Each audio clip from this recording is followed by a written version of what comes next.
What's going on, YouTube? This is SG1 Sports, and you're watching our college football channel. In this video, I'm going to show you what I think the final college football playoff rankings are going to look like. So this is based off of my predictions. If you're new to the channel, if you haven't followed along, we've gone through and showed you the prediction for every Power 5 team, what the standings would look like at the end of the year in each Power 5 conference. Then also showing you the conference championship games and all of that. So going into the college football playoff, going into the bowl games and all of that, this is what I think the committee would do, and this is how I think they would rank the teams based off of my predictions. And this was really tough. I found out pretty quickly that I have way too many 8-4 teams. I have 10 8-4 teams that are not even ranked, and I'll show you those teams at the end. I guess that means that I have too many teams that are 5-7 or 6-6 that are, a lot of 6-6 teams for me are probably going to go 7-5. 5-7 teams probably going to go 6-6. That's how it came out. But again, we predicted every single game, so the records do match up. So we'll start here at the top, and I've already shown you the top because I did my playoff predictions already. So Alabama at number 1 there, Ohio State at number 2, Georgia would be at number 3. We'd have Miami at number 4, and then Oregon at number 5. So these are the top 5 teams. Again, Alabama playing Miami in the playoff, Ohio State playing Georgia. Did a different video on my playoff predictions. Also did a video on my New Year's 6 projections if you want to go back and check that out. And then Oregon would be that next team that would just miss out at 11-2, winning the Pac-12 championship. So those are your top 5 teams. Moving on to 6 through 10, Notre Dame would come in at number 6 at 10-2, Clemson at 11-2, 11-1 in the regular season, then losing to Miami in the ACC championship. Utah at 10-3, but 10-2 in the regular season. That's why they are ahead of Michigan and Oklahoma here, because you go back to the regular season for them. Oklahoma would have a 9-3 regular season, but they get that 10th win in the Big 12 championship game. So Utah there at number 8, Michigan at 9, and Oklahoma again at 10. Michigan, I think, is the schedule's going to hurt them. That's why they're down at 9 despite just the 2 losses. And again, remember, Clemson had just 1 loss in the regular season. They're behind Notre Dame just because of the head-to-head matchup. I had Notre Dame beating Clemson. That's why they are ranked ahead of Clemson here. And then again, Oklahoma is the team that I had winning the Big 12 championship. So you've pretty much already seen these rankings if you've watched my other videos. It might have changed just a little bit from the playoff video because I really sat down and compared the resumes and looked at what I think the committee would do. Again, I always do the playoff projections. I always project what the playoff rankings are going to look like. If you haven't followed that in the past, we'll do that once the playoff rankings start to come out. And I've been very accurate in projecting those rankings in the past. I think I have a pretty good idea of what the committee would do. But this is 11 through 15. All right, NC State at number 11. Because of the 10-2 record, not really a strong resume. But again, 2 losses, Power 5 team, I think they would be at number 11. Purdue at 9-4, ahead of Nebraska because of the head-to-head, and they're not going to get penalized for that 4th loss when it comes in the Big Ten championship game against Ohio State. So I think they would be still ahead of Nebraska there at number 12, and Nebraska at number 13. I think they're going to have a really good year at 9-3, not quite enough to get to the Big Ten championship game, but I have them beating Oklahoma. It was, there you can make an argument that Nebraska should be ahead of Oklahoma, but with that game coming early in the year, Oklahoma winning the Big 12 championship, and then Nebraska losing that final game against Iowa. Again, based off of my predictions, I think Nebraska would be here at number 13. And then we've got Texas A&M and Arkansas at 14 and 15. A few SEC teams here kind of stuck together. This one's really tough for me.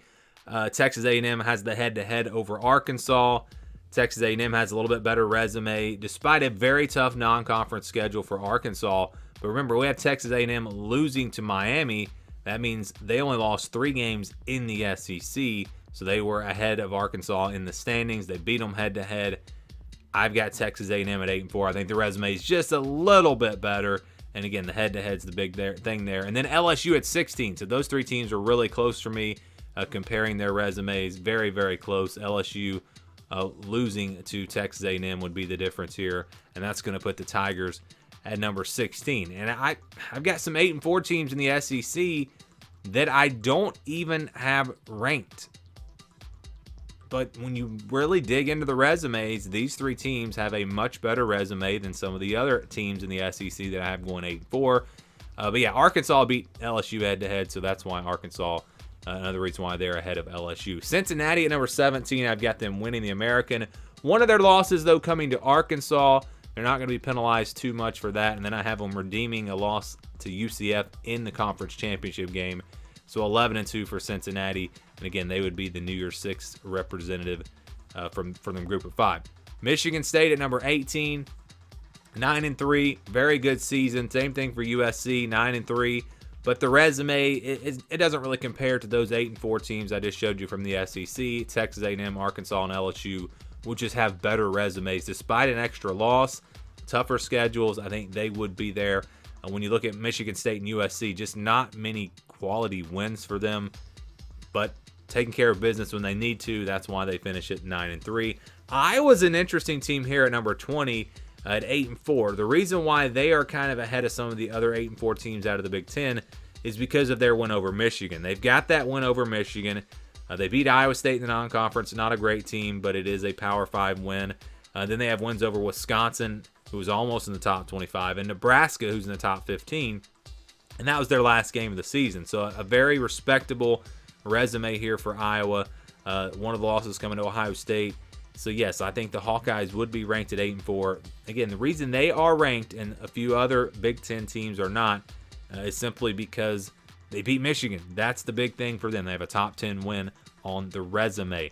And now the final teams that'll be ranked: Tennessee at number 21 at 8-4. They have a top 25 win over Pittsburgh in the non-conference. And then, of course, all their wins in the SEC. Their losses come to good teams. Resume, I think, would put them there at number 21. Not quite as good as Arkansas, LSU, and Texas A&M, but still a very solid resume. BYU at number 22, going 9-3, with a good one over Baylor. That's what puts them in the top 25. Baylor there at number 23. They had some decent wins there in the Big 12, but not a great resume. UCF at 11-2, had them losing to Cincinnati in the American Championship game, then losing one game in the regular season. But that's enough, I think, to put them ranked because they'll have a nice win over Louisville, who was 8-4. So that's a good Power 5 win for them. And then the win over Cincinnati, they split. So I think UCF will finish ranked at number 24. And then Pittsburgh at number 25 at 9-3. I know the record there, 9-3. You think, why are they not ranked higher? But resume just wouldn't be there. They would have losses to Tennessee, Louisville, and Miami, and their best win would be North Carolina, Virginia. I mean, they just don't have any quality wins, and so that's why Pitt just barely comes into these rankings. But a 9-3 record, still very good season for the Panthers. And then the other teams, again, I have way too many 8-4 teams. It's not going to play out like this. I should have picked some, like I said, some 5-7, 6-6 teams to do a little bit better and give some of these teams a fifth loss, but it's just how it came out. But yeah, we've got Louisville, Wake Forest out of the ACC. Louisville is close. I mean, they were really close to getting to the top 25 because of their win over NC State, but just not quite a good enough. They would probably be like number 26. Very close for them. Really, all these teams are super close. It's hard to even rank them. Wake Forest at 8-4. Also, resume not great. Minnesota, Wisconsin, very close to getting in the top 25. Lacking maybe that signature win. Oklahoma State at 8-4. TCU, Texas out of the Big 12, also at 8-4. UCLA, the only Pac-12 team at 8-4. And then Kentucky and Ole Miss out of the SEC. And you can say, how can Ole Miss, they play in the SEC West, how are they not in the same category as Arkansas and Texas A&M and LSU? But when you look at the resume, you look at the schedule for Ole Miss, and really, it's the same thing with Kentucky, which they're in the East, so it's a little bit different there. And they don't have, well, they do have the one over Louisville, so this is hard. I'm telling you guys, this is really hard to do. There are arguments that could be made for and against pretty much every team. Just my best guess at what I think the committee would do. But going back to Ole Miss, they've got Georgia Tech in the non-conference. That's about it. They get to play Vanderbilt out of the East, and then their other East opponent is Kentucky. So the resume just not there. Plus, I have Ole Miss losing 4 of their final 5 games, so they would finish the season on kind of a losing streak there, except for the win over Mississippi State. And so that's kind of why Ole Miss is not up there with those other SEC West teams, in case you were wondering. But yeah, you can go back and look at all my predictions, and I have videos for all these teams. You can see exactly who I have losing, who I have them losing to, who I have them beating, all of that, and maybe it'll make a little bit more sense as to why these teams just didn't quite have a good enough resume. But it was very, very close. You could even make it a top 35 because 35 teams really, I think, have a great argument. And I didn't go really into the group of 5 conferences outside of the American Conference. Didn't really make predictions. It's been a crazy off season. I haven't had enough time to really dig into those teams. I can make a prediction, but it wouldn't be a very educated prediction. I hear about Fresno State possibly out of the Mountain West. There are some teams that would probably be in this conversation as well. I just, again, didn't do predictions for those teams. And these are those 8-4 Power 5 teams that I think at least deserve some recognition. That's how I have the final top 25. It's not going to look like this. We'll see how accurate it turns out to be. I think some things that I have here on my predictions are going to look pretty dumb. But there are also some things that right now you think might be kind of dumb that are going to turn out to look pretty good. So I think it's going to be a mix of all that. Of course, we don't know what's going to happen, but it should be a fun season that is going to begin on Saturday with Week 0. Thank you guys for watching. Give me your thoughts down in the comments below, and stay tuned for more here on the SG1 Sports College Football Channel.